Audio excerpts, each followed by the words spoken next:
সম্প্রতি Kolkata high court OBC রাজ্যের যে ওবিসি সংরক্ষণ নিয়ে যে লিস্ট সেটাকে তাতে স্টে অর্ডার করেছে, ইন্টারিম অর্ডার যদিও। এই বিষয়ে আপনার কি মত? দেখুন, আইনে লড়বে।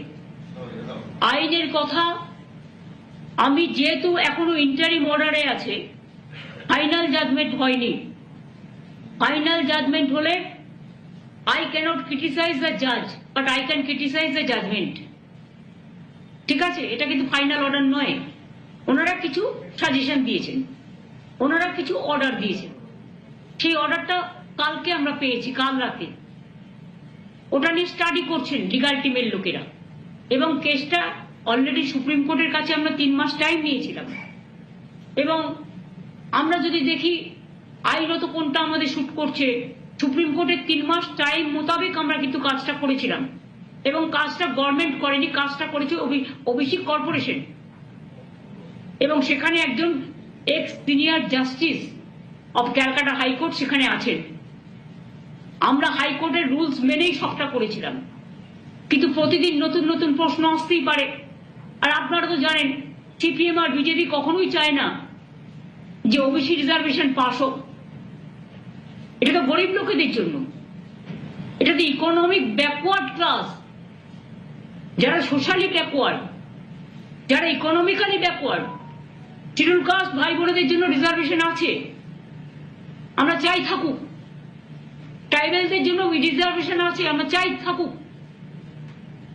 যারা এখানে 33% লোক বাস করে, আমরা তো করিনি, দেশভাগের সময় থেকেই আছেন, তাদের অধিকার আমরা কি করে কাটবো?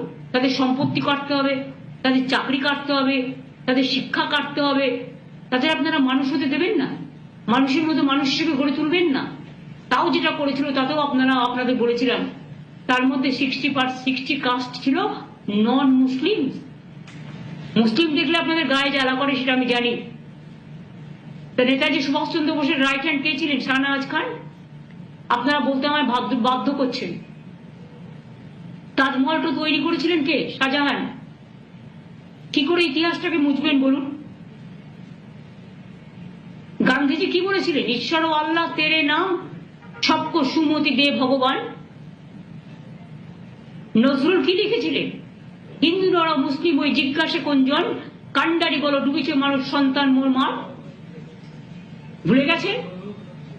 বঙ্গভঙ্গের বিরুদ্ধে বিশ্বকবি রবীন্দ্রনাথ ঠাকুর রাখি বন্ধন করেছিলেন। বাংলার মাটি বাংলার জল গান গেয়েছিলেন। হিন্দু মুসলিম সবাই সবার হাতে রাখি পড়েছিলেন। আমরা সব ধর্ম, সব বর্ণ, সব জাতি সবাইকে আমরা মান্যতা দিই, সম্মান করি।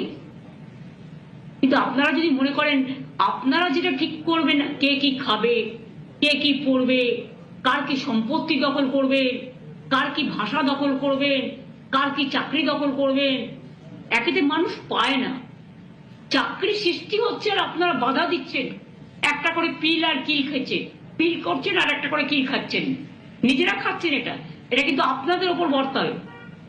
আপনাদের জন্য আজকে অনেকে চাকরিহীন হয়ে গেছে, এবং আপনারা এটা আটকাচ্ছেন বলে আমার পুলিশ রিক্রুটমেন্টে হাজার পোস্ট খালি পড়ে আছেন করতে। আপনাদের জন্য আজকে অনেকে চাকরিহীন হয়ে গেছে, এবং আপনারা এটা আটকাচ্ছেন বলে আমার পুলিশ রিক্রুটমেন্টে হাজার পোস্ট খালি পড়ে আছেন, করতে পারছি না।